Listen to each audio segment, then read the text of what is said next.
everybody for joining. I'm Cameron John. I lead the product marketing team here at House. What does that mean? It means we're responsible for bringing the voice of customers into the company, into our product, and into our marketing motion. I'm honored here to have with me today Brad Young from TigerTown and Heidi Clark from Clark Builders. We have about 3 million builders, contractors, designers, architects that rely on House to run their business. We survey them all the time. We talk to them about the challenges in their business and how we can help. Some of those things can be remedied by software. I'm partial to House. Some of those things are related to the macro economy. Think of interest rates or labor availability or permitting issues, things like that. Then there's a whole nother bucket of challenges that our builders and remodelers tell us about all the time, which is entirely in your control. And that's what we're going to talk about today, pricing and profitability. So what does that mean? What does that mean? That means no matter how hot or soft the economy is, you can run a profitable, well-done business by paying attention to your margins and thinking through pricing. So Brad and Heidi have lived through this, scaling their own businesses. They have some tips and tricks. They have some pitfalls to avoid. And most importantly, what I want this to be is a lively discussion between all of us here. So if you have questions in your head for Brad or Heidi, please put it in the chat window and we'll get it to them. I have some questions that we'll run through, but chances are if you have a question in your head, someone else does too. Or so don't be embarrassed. Let it rip. We are here to help. We're here to answer. And thank you to everybody who put their company and size in the chat window. I see Cassandra with 3 people. I see Andon with 15. A good mix. Single digits, double digits, and double-digit employee size. This will be a good discussion. Okay, Brad and Heidi, do you want to give a quick 30-second drive-by introduction of yourselves and your business? Maybe like company, size, revenue, location, and then maybe start off with favorite breakfast of champions, because we're going to keep this fun and light today. So go ahead. Do you want me to go ahead? You want me to start off? So my name is Heidi. My husband and I, Brian, own Clark Builders. We have a crew of 6, but a collective team of about 9 or 10. And revenue last year, we finally broke the million mark. But it was very disappointing to break it all down and see the very, very small margin at the bottom. So we knew we had some serious work to do, and we're working on that. We haven't got it all figured out yet, but we're working on it. And we've been in business for about 10 years. So we've built a name for ourselves in town. We are in Santa Barbara County in California, small town called Lompoc. Probably have never heard of it. We actually house the Space Force base where a lot of the launches are taking place. If you're familiar with any of the bases, but very, very small town. And we pride ourselves in being able to keep our business very, very local. If we drive to Santa Barbara to do work, our margins or our jobs would be a lot bigger, but we like to stay pretty local. So it takes a little bit of finagling, a little bit of tricky, a lot of paying attention to our business. But we've been here 12 years, made a great name for ourselves, and are doing well. We're very fortunate. Great. Thank you, Heidi. What about you, Brad? Hi, I'm Brad Young. I'm in Columbia, Missouri. That's right in the smack of the center of the state of Missouri, between Kansas City and St. Louis. And I have 2 employees, 2 people employed by TigerTown, myself, and I've recently hired somebody to kind of replace me in the field in the last few months, which has been really nice to allow me to focus a little bit more on sales and running the business. And it's a work in progress. It's training, but everything is going well as far as that goes. And let's see, revenue this year, I'll be right at about 750,000. I believe I would love to hit $1 million with that, as far as revenue goes, but I think it's going to be right about 750. And then favorite breakfast to start out the day. I'm 3 eggs and an avocado and orange juice and a banana. That's my jam. I like to got to get those fats and proteins in your brain quick, because if you're running a business, your brain's using a lot of energy. So get it started out right. I agree. Wow, breakfast of champions, Brad. That's awesome. All right, let me show some slides, and I'm going to launch a poll for the audience about, let's just to level set, what pricing model are you using now? Cost plus, time and materials, fixed price, something else? And we'll get going with our with some housekeeping. You guys will get a recording of this automatically sent to you afterwards, so don't worry about requesting it or taking notes if you just want to sit back and listen. So we're going to cover a few things today. Mistakes and how to avoid them. How do you balance the profitability questions with your customers to make sure that they're getting a good experience, but that you're also running a healthy business that helps you take care of your family. The communication part, which is super, super important to make sure that everybody's on the same page. Best practices, and then how can software help? And then of course there's time. There will be time for Q&A. I'll try to inject them in to make them fit in these buckets, but we'll also have some Q&A time at the end. So Brad and Heidi, I want to start out with, let's just start general. What pricing strategies have you found to be most effective in maximizing profitability in your remodeling business? And how did you determine which approach to use for each client? Maybe we'll start with Heidi. Well, being in business for 12 years, we've tried it all, right? We started out with, they call it stick estimating, where we would number every single 2x4 used, every single piece of material used. And for many years, it was, I would say for the first 8 years, it was Brian, my husband, was solely the builder along with his father. Our son joined us for a little while. So it was, pricing it was hard to really come up with firm pricing. We pay, where I think contractors are guilty of paying themselves the least, right? We don't think about us drawing a paycheck. And since we've hired a team now, we've had to really focus on what are our exact fixed prices. So we've come up with a number that is a fixed labor cost. And we, when we go into estimating that first consultation with the client, we literally give them a range. We say, we estimate according to our experience, we think this is going to be a bathroom that's going to be between 30 and 35,000. If they don't fall somewhere in that range, then, absolutely they're just blown out of the water by that price, then we politely move on. Like, we politely direct them to a contractor that would most likely work for them. But we've come up with a fixed labor cost. And as far as materials, we still go off of, I wouldn't say we do exact stick pricing, but with COVID and with the recent prices all over the place, we've had to really do our due diligence, and we do not stick with a fixed price for a 2x4 or a fixed price for whatever. We literally do a takeoff. We can do that within house. We do a takeoff, send that to our lumber supplier, get pricing, and then just go from there. Thanks for sharing, Heidi. What about you, Brad? What have you found most effective? Well, in the limited amount of time that I have been doing this, and it's compared to probably a lot of the people out here and Heidi, it's been a short amount of time. So I've been flipping houses for about 6 years and remodeling for other people for 3 years roughly. So I'm still figuring out what exactly works the best, but excuse me, I go off of a fixed price model. And with change orders, so whenever I meet with a customer, they tell me kind of what they're wanting for a project at the end, and if I can get a budget out of them, great.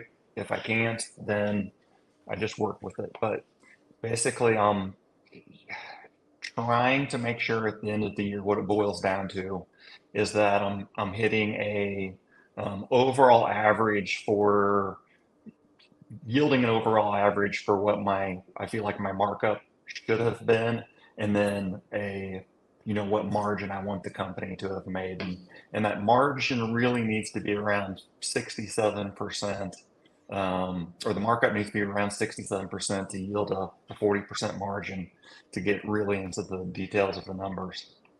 But the markup can definitely change per each individual job, and that kind of comes down to, I mean, the supply and demand kind of prospective projects that's in the pipeline, either for me or that how I feel like the state of the remodeling industry is for my area at the time.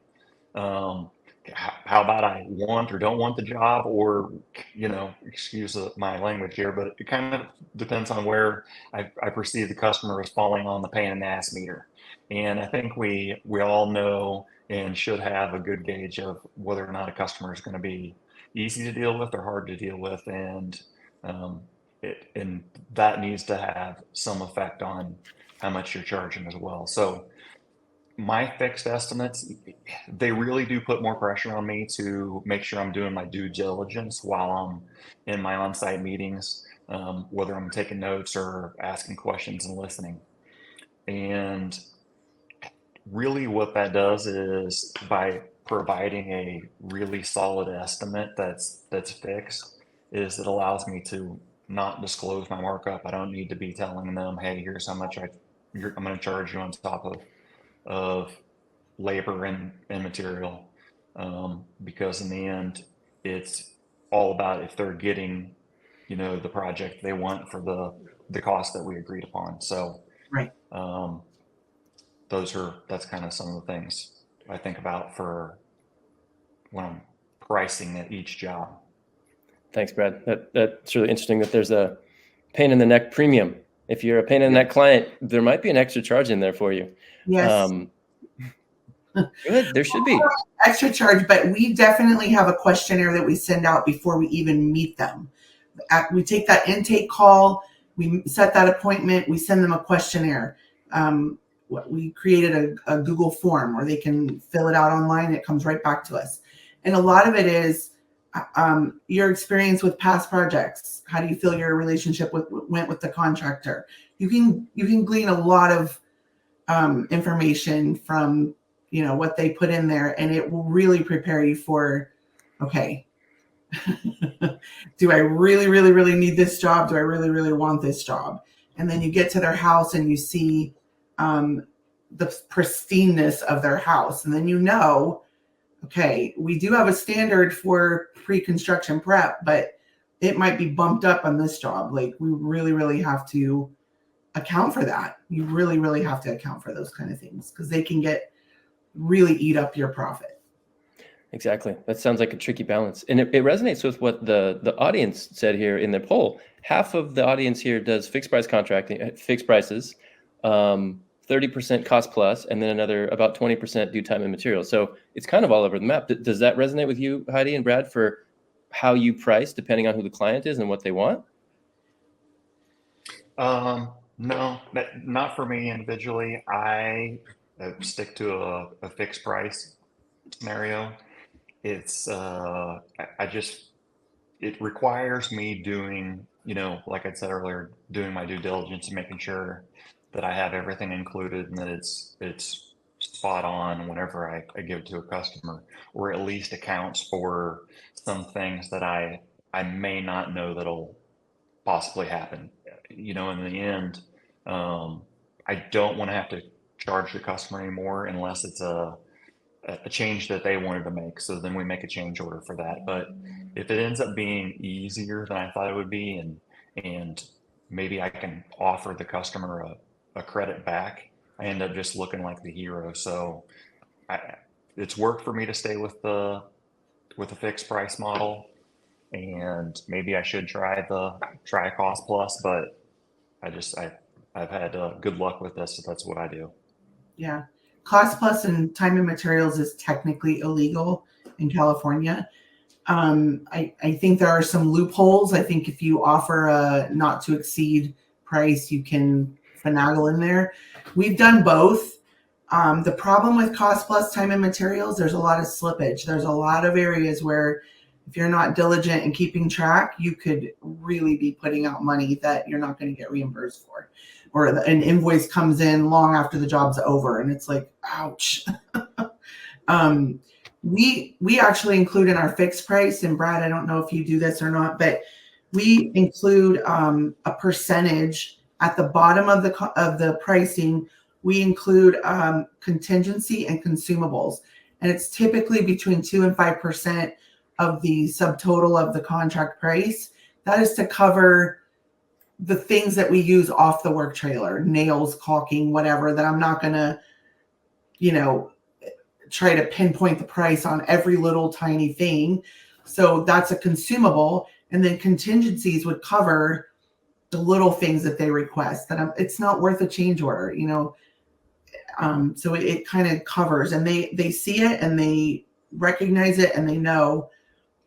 I mean, you can Google it. It's pretty standard in construction. You're going to have a contingency cost, and that's just to cover. And like I said, it's typically 2 to 5%. Again, depending on the pain in the neck meter. Mm-hmm. I feel you. Okay. If anyone has questions, throw them into the chat window, and we'll make sure to get them to Brad and Heidi. But let's talk about some of the pitfalls. Heidi, you mentioned some of the surprises. So what are some common mistakes that remodelers can make when it comes to pricing, and how to avoid them? Like I said, we realized last year that our margins were very low, and we realized we needed help. So we have partnered with a company that has helped us put some processes in place and the way we approach jobs. And one of the things that they've helped us to put in place is called a PSA, so a professional service agreement. We have that initial consultation. We weed them out. Like I said, we give them that range. If they don't fall anywhere near that range, then they're not even a prospect. If they fall in that range, then we're going to try to move them to a PSA. Once they sign that PSA, they've actually will be paying a retainer. So with that retainer, we're going to take the time to do exploring, visiting the job site multiple times, maybe even taking some of a bathroom wall out or taking some flooring up to see what's below, see what's behind. Are you going to catch it all? No, but you will eliminate a lot of the unforeseens, and you're going to get paid while doing it. That was a big mistake we were making before, was my estimating time, because I'm the one that puts the estimates together in the office, was not being compensated for. Brian's many trips back and forth to the job site to formulate an estimate was not being compensated for. And again, here we are, the owners, and we're not compensating our time for doing that. So doing a lot of exploring before you provide a contract price has really helped us to mitigate those unforeseens. And if they do come up, absolutely change orders should be put in place. And that's another area where we've been really, really lax, and we're really bad about it. But trust me, we've been burnt recently and we've learned it absolutely is a change order, and everything needs to be in writing. Everything. If it's not written, it's not real. It didn't really happen. They didn't really agree to it. So everything in writing. I love that. Brad, what about you? So, and your question was common mistakes for remodelers. Is that kind of common mistakes, okay. Specifically around pricing, and how have you been able to avoid them? Yeah. So one of the things that I've done, and the mistakes I've made in the past, and I see some of my competitors in Columbia make, is a lot of times. Well, for one, there's a low barrier for entry to get into remodeling. I mean, I think we all know that. You don't have to have a lot of credentials. You don't have to have a degree to get into or start a remodeling company. So oftentimes people may have the technical skills in order to do the work necessary, but maybe not the business skills to run and grow a business. And so one of the things that I see happen is if the owner works in the field a lot, they may not even be accounting for their own time in the field. They might even be considering that in their estimates. Yep. Or they are considering it in their estimates, but they don't value their actual time high enough at Yep. a maybe more of a rate of one of their employees. They Yep. might value it the same as one of their employees. And then the other one is, really just not pricing in profit for growth or for just stocking money away and it having a savings account that's not, constantly going down to a checking account that's not constantly going down to $0 or near around there, being paid out in full to, you know, material costs and wholesalers and maybe even costs for labor and their salary and their employee salaries. Need to be saving, charging enough that you can save money for buying new tools and new trucks and advertising and slow periods and maybe even a bonus at the end of the year down the road. So those are things that I see that a lot of my competitors don't do. I mean, in reality, when it comes down to profit, the value of something of a project is what somebody will pay for. I mean, it's supply and demand. Yep. So if you build up a reputation that creates a demand that customers will pay, and let's just say that they'll pay to reserve a spot on a waiting list for you or something like that, you can charge whatever you want, and there is nothing wrong with that. I mean, it is something I learned in my previous job. It was like profit is not a bad word. You have to allow yourself the grace to earn a living wage and to make more. It's okay if you want to be rich, and this is the way that you get rich. But you have to deliver a product that is going to allow you to do that. So, and leads are a big part of that as well. Just making sure that you have enough leads that you can pick and choose the business that you want that's at a high enough profitability.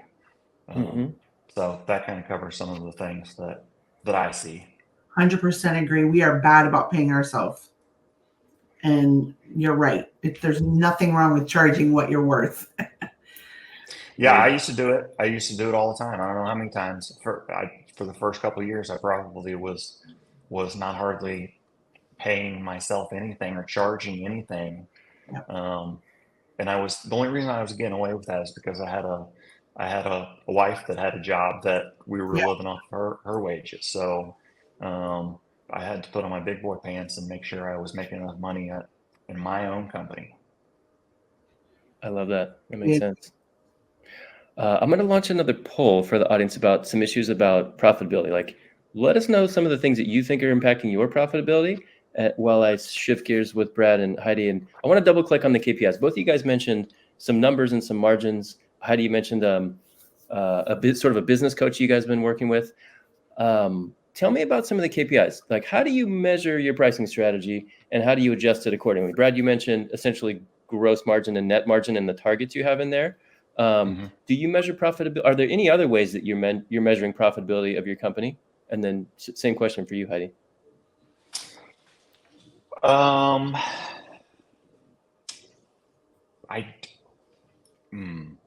keep a spreadsheet. I mean, one, it's easy to track through if if my bids are accurate enough whenever I'm doing them, I'm actually getting contracts for the jobs. Then as long as there's no huge unforeseen my mistake instances, I should know pretty well what the profit is on each job before I ever even start it.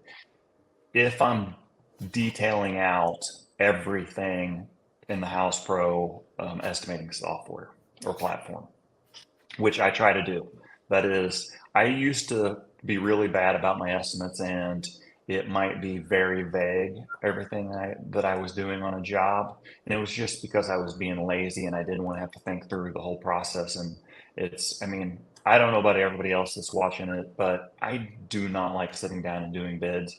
And half the time I'm doing them in the evenings. And sometimes, this is terrible, but I might be doing them 2 or 3 weeks, maybe even a month after I've been at somebody's house. Horrible to say. I should have my entrepreneurial card pulled for that, but it is just the reality of things. Is that if I do a bid in a week after being in a job, then I've been sleeping well and doing things right in my life. but a lot of times I'm not. So, detailing out remembering back, looking at my notes, looking at the pictures and videos I took while I was there, and really just creating a really detailed estimate is probably one of the best ways that I can know what all of my costs are going into a job and how much money I'm going to make at the end. Then I also do some real time um, tracking of the jobs, and that's through QuickBooks, and then also just kind of keeping a spreadsheet at the end, and kind of knowing what charges are coming in on the credit cards. About everything that we buy goes on a credit card. So if my guy buys something on the credit card, I'm downloading it to QuickBooks. I'm seeing it in a couple days, and he's got to turn his receipts into me. And a lot of the purchasing I'm doing, so I know, what most of the costs are. But definitely the really detailed estimate. I think that helps a lot of knowing where you are in your business. And Thank you for the real talk, I'll Brad. pass This it over is to Heidi. Yeah. yeah. This is a real talk session. Not we're not painting with rosy glasses here. Try to mix metaphors. Heidi, what about you? How do you, or are there what KPIs do you use to track the business? And do you track something like what Brad mentioned? I don't know, what would that be? Days to estimate delivery, days between client visit and estimate delivery. Do you track anything like that? Like as you mentioned earlier, we did partner with a company. It's called Aspire Institute, and I would encourage anybody that's looking for financial help or processes help. I encourage you to look them up and take advantage of what they offer. They've really, really, really helped us to see where they call them leaks, where our leaks are, where our performance leaks are, and where are we losing money? How did we bring in $1 million last year and we ended up with like 20% at the end of the year? When we did some pretty high-end jobs, we thought we did so great on them. So one of the things that we definitely started doing that we were not doing in the past was utilizing the feature on House for tracking time and expenses. That it's a very easy to use tool, an excellent way to look at your project and see where you are. And we do it in real time so that, if we're halfway through the project, we can say to the crew, like, okay, we're not asking for cutting corners. We're not asking for, but we are asking that we're very productive during our labor time. Like, let's be 100% productive, not, and keep those labor hours, in check. So definitely job costing for sure. And then building out, like Brad said, a really, really thorough estimate, and don't waffle on your margins. Like, don't go below whatever, like find the lowest point that you're willing to go, and absolutely do not go below that. Pass on the job. It would be better for you to do less amount of jobs per year and have less stress and make that higher margin than, so what, you did more jobs, but you came out with a less margin. You had so much more headache. So those are just my few little tips of what we do. And yes, we do try to keep those. Brad, I so relate. The pile of estimates it's so much stress. Like, that Mr. Smith, Mr. Brown, all these people are sitting there and you're on your desk waiting, and they're emailing, wanting to know where I thought you guys were so great. It's very stressful, but we've eliminated that pile by doing the range of cost at our very first meeting. And they know that before we even come. We send them a document saying, this is how our process works. You will get 30 minutes complimentary of my time. I can give up 30 minutes of my time. This is what you're going to get, a range of cost. Anything after that, it's going to have to be in a PSA, like where I'm going to be getting paid to provide you with a quality estimate. I love that the range of costs will help weed out the people and minimize the stress. So you're Yes. not taking time out of your family on nights and weekends to create estimates. Yes. And when we came to KBiz last year, you guys had a visiting speaker, and I can't remember his name, but he got up at the end of the house collaboration, and he mentioned that. He said that people asked him, how have you gotten so successful? And he said, I weeded out all of the little, I got rid of that mindset. I got to have every job. Like, no, this is what my cost is. And if you fit in that bucket, great. If you don't, you're welcome to call another company. And we know they're not going to get as great a service. And it's going to be, probably not going to be a, quality job like we would do, but this is what we cost, and don't waffle on that. Yeah, I like that. Thank you, Mark, for the comment in the chat about Aspire. Mark says he reached out to Aspire. They didn't end up buying their services, but they were super valuable. So check it out, Aspire Institute, right, Heidi? Yes.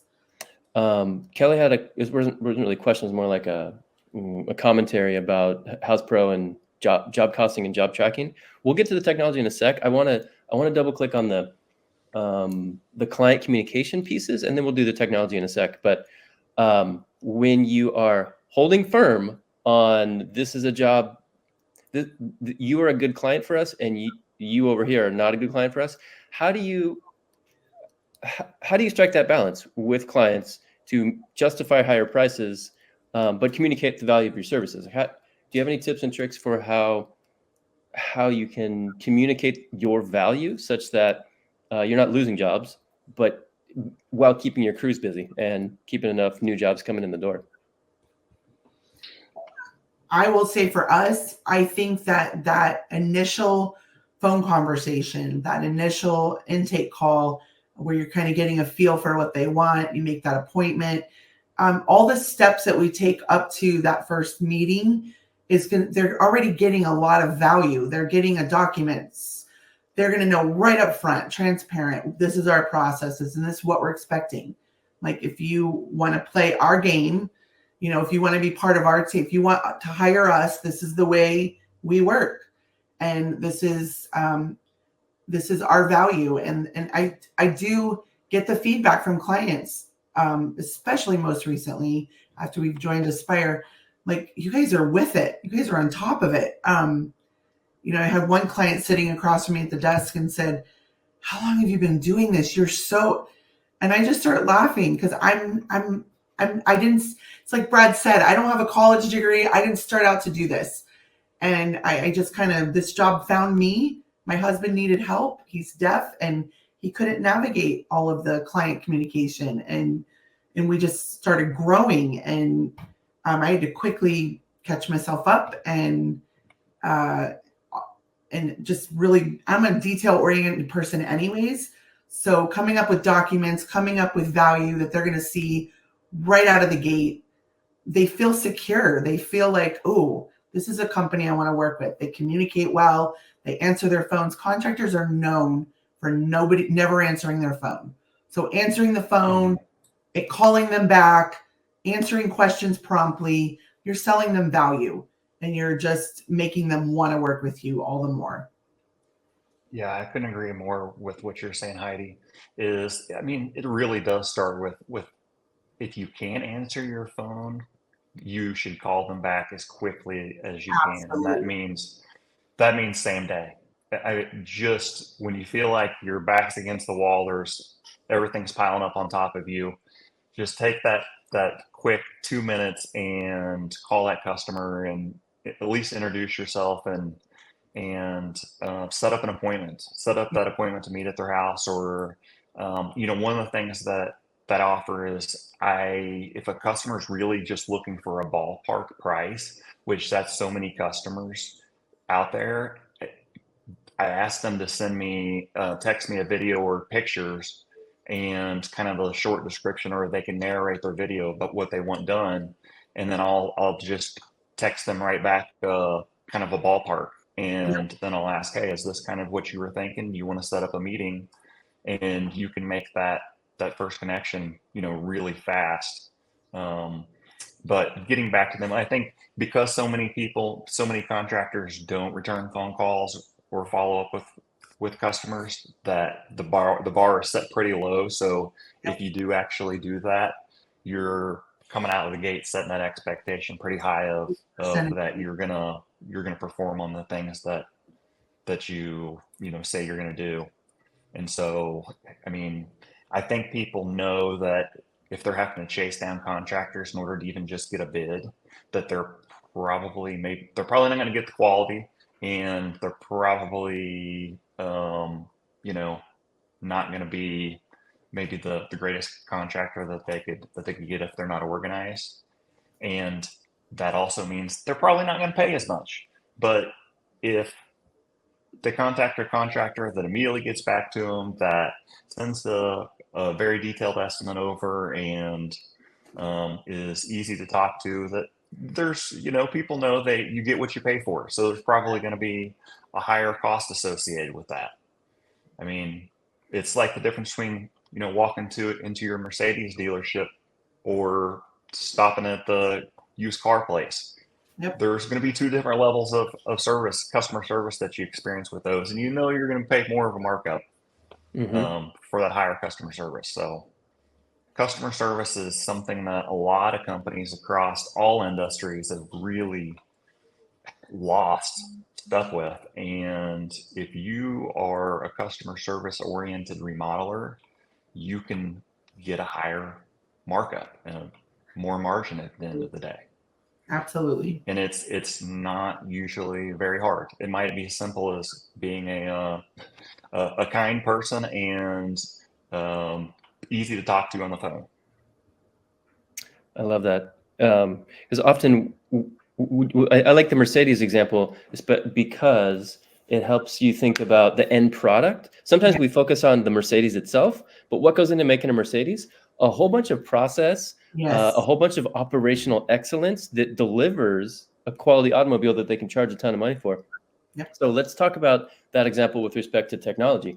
What role does technology play in your respective businesses for streamlining operations and ensuring profitability? And what I'm getting to is, it sounds like both of you guys have a pretty good system set up so that you can devote a whole bunch of time to answering the phone, getting back to your clients, being kind, and showing up well. There's things that you can hire technology for, and there's things that only Heidi and Brad can do for their businesses. So how do you guys leverage technology to set up a good foundation so that you can go serve your clients and charge higher margins?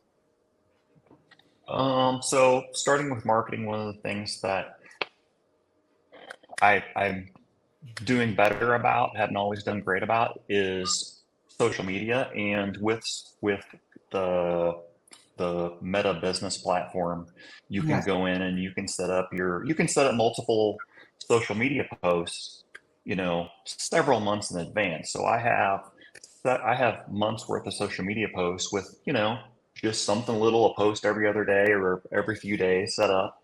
That's one thing that I'm doing with technology. And I mean, if you use AI, Gemini or ChatGPT or whatever, you can ask it, hey, I'm wanting to present this kind of opportunity or message to my customers. What would be a good social media post that you think I should do? And use artificial intelligence to come up with some of those ideas. It doesn't say anything bad about you if you aren't the one coming up with the ideas to grow your business. Use the help of intelligence that we have. And then, the house platform is great for all the different features that you guys have on there to make your business more efficient and just easier to run. I mean, you can send out multiple emails to customers offering with an offer, or just to touch base with them with the click a button through your email marketing. And you can streamline all of your communications with your customer right through their own landing platform. So that's a text message. That's another one. A lot of what I do is I try to make sure everything is in writing. Text and I put the husband and the wife on a text message together, and then I name the text message their address. And all communications, or most of the communications, go through those text messages, because that's the easiest way to communicate with a husband and wife that might be both gone separate ways during the day at jobs. Absolutely.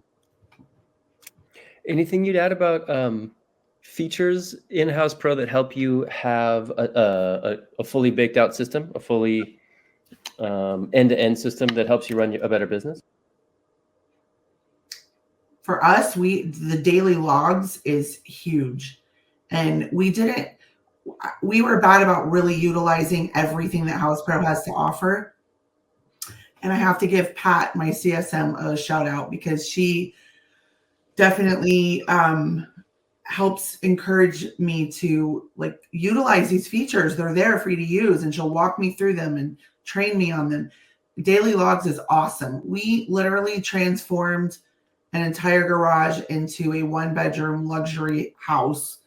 The client lived in Maine. We designed it. We did the work. We did all the communication, everything, all of it through House, through the dashboard, through daily logs, updating them, through their client dashboard, everything. So House is a one-stop shop for communicating and just learning all the features, all the automated features. I just recently discovered that I can send an invoice and then send a reminder so many days later. Like if they don't see on their invoices are due upon receipt and I'm not getting paid in 10 days, like I can send a reminder and I can automate that. I can automate all of my invoice messages that go with invoices. It's amazing. And Brad AI is amazing. We use Chat GPT. I love it. I plug in there. I need help with whatever, and it comes up with the greatest ideas. And again, with social media, someone gave me this idea and I didn't utilize it. I actually got one of my kids to do it, but young kids are amazing on Instagram, Facebook, TikTok, all these platforms. Find a young kid that's willing to help you, that you can pay to do this for you. The suggestion I got from someone was go to the local college, find some kid or some student that is looking to go into that type of thing, marketing or whatever, and hire them as as someone to help you. And scheduling them out is awesome. That is the way to go. And it doesn't have to be a picture of your job. It could be just a prompt, like to get people thinking about remodeling. Just a thought prompt. And if I can add, Cameron, one of the things, as far as the biggest thing I feel like when it comes to being a business for yourself is getting paid. And just having the ability to collect payment on the invoices we sent out through the House Pro estimates is huge for me, because before I'd have to collect a check from someone. So I could send, this happens to me on a regular basis. At my computer, 7, 8 o'clock some night, working on an estimate. I send it out and I wake up the next day and somebody has paid the deposit. And we may not be anywhere even close to being to the final, look of what the job is going to be. But they were impressed with, I turned around the estimate to them, or that the estimate was detailed, and they were like, yeah, you know what, I'm feeling good about this. Or it could have been the price, and they're like, I'm just going to go ahead and pay the deposit and we're going to get this rolling. So being able to collect money easily using your technology has been a game changer for me. Not having to go drive and pick up a check, because a customer beforehand they may change their mind before you get there. But if you're taking credit cards or, direct bank withdrawals, then they make that instant decision, then you've got them locked in. Yeah. And speaking of leaks, there are small costs to driving around to get a check. There's gas and there's your time. Yep. And then there's the time to go cash the check and get it in your bank. Kareem had a question for the group. how many of you guys are converting leads off of social media? I think the question was for Brad and Heidi, but the rest of the group here is answering in chat. Do you guys, is it a brand play just to keep your company top of mind, or do people call you and say, hey, I saw you on Facebook, do you want to remodel my house? Occasionally, probably not a lot. It's just kind of one of those things that it's part of the game and you got to play it. Keep your name alive. And you know what? If you get let's just say you get a few projects every year off of social media, I mean, it might be, several tens of thousands of dollars in profit that you made off of those social media posts. So it's worth it. I mean, it's kind of like home shows. Going to setting up a booth at a home show, not fun, not easy to do, takes a lot of time and labor and everything, but and they're expensive, but you land a couple projects, then it's worth it. So all of these things are incrementally add up to be, the business that you can be. Yeah. What I hear you guys talking about essentially is creating a system for yourself that's, well, let's call it a safety net underneath you, where you're minimizing as many leaks as you can so that you can go spend time at a home show, shaking hands, knowing that one or two of those people will come back to you in a year with a check. Like you're building a brand by getting your face out there in the community. I want to make sure that there's time for any other questions from the audience. So stick them in here and I will I'll get them to Brad and Heidi.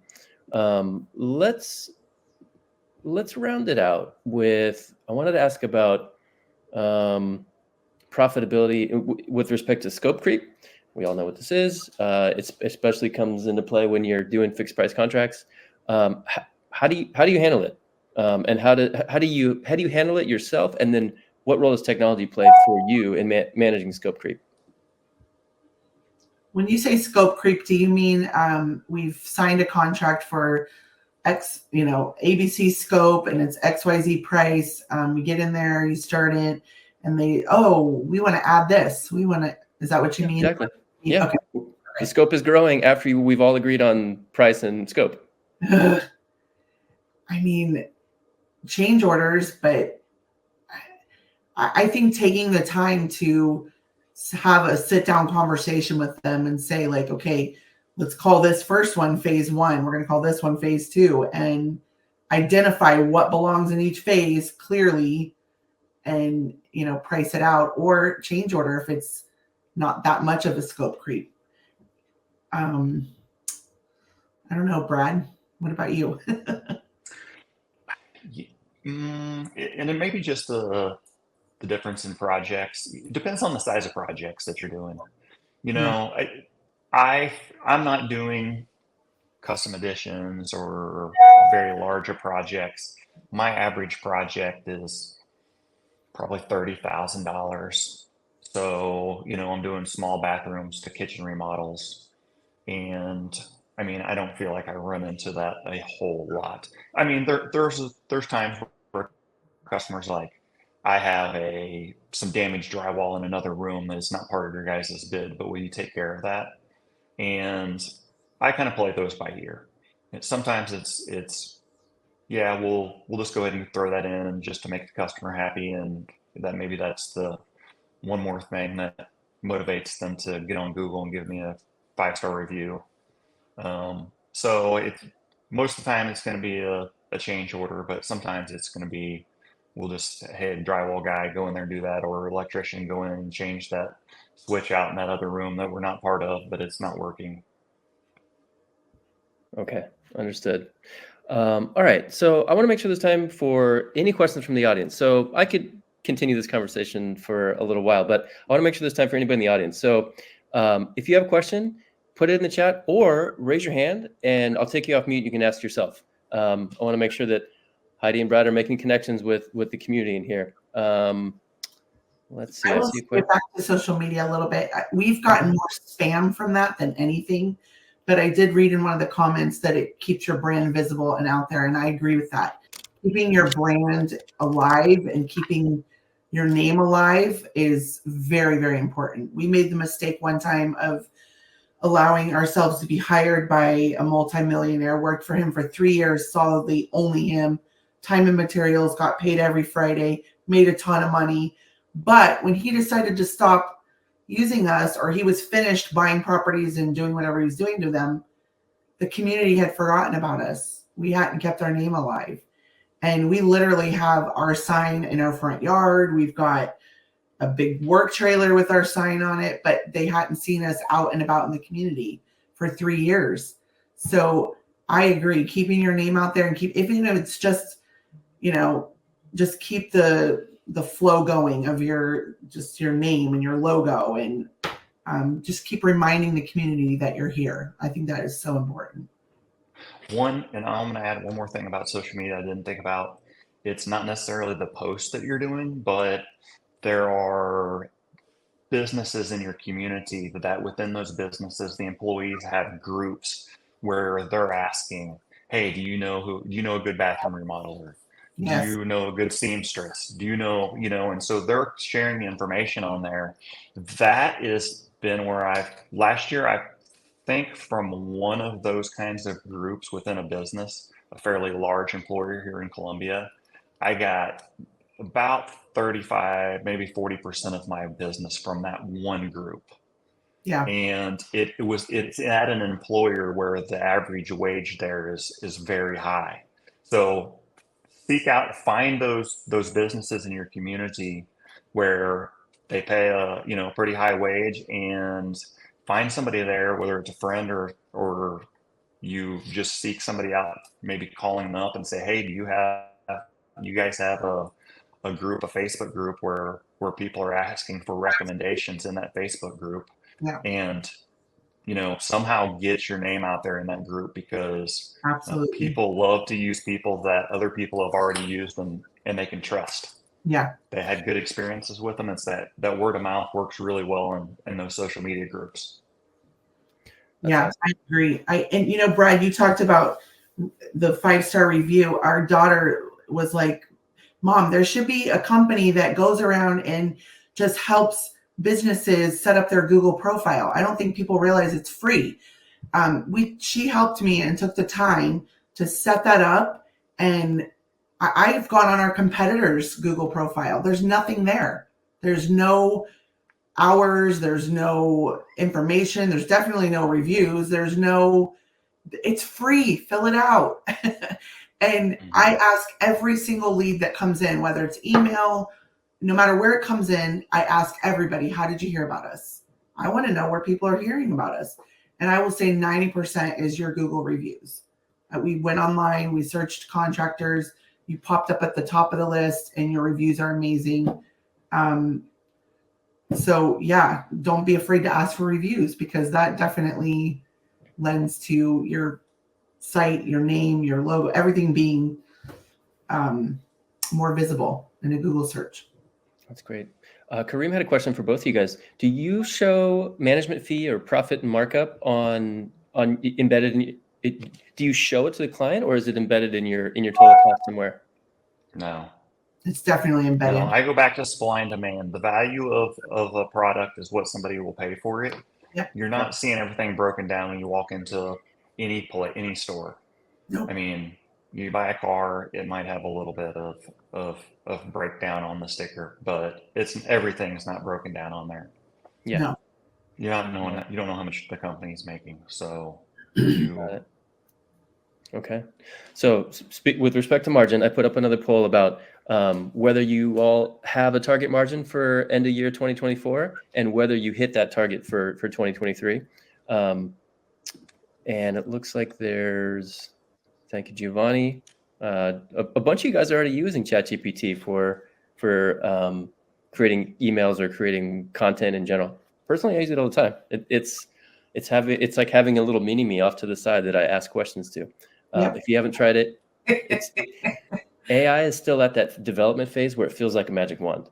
Eventually, this will be a lot more common, and it won't feel like magic quite so much. So take advantage of it while you can. Any final thoughts or final questions from the audience? I want to make sure we respect everyone's time. We got 4 minutes left. But with respect to margins, it sounds like since you guys are here, listening to Brad and Heidi talk about how do you price for profitability, some of you guys might be thinking through it or maybe even making new goals for 2025. It looks like some people have target margins of about 40% net margin, so right around right around what Brad's looking for. A 20% goal, a 30% goal. So somewhere between 20 and 40% net margin goal, which is good because if you have a goal, you can do the math backwards to get to your gross margin.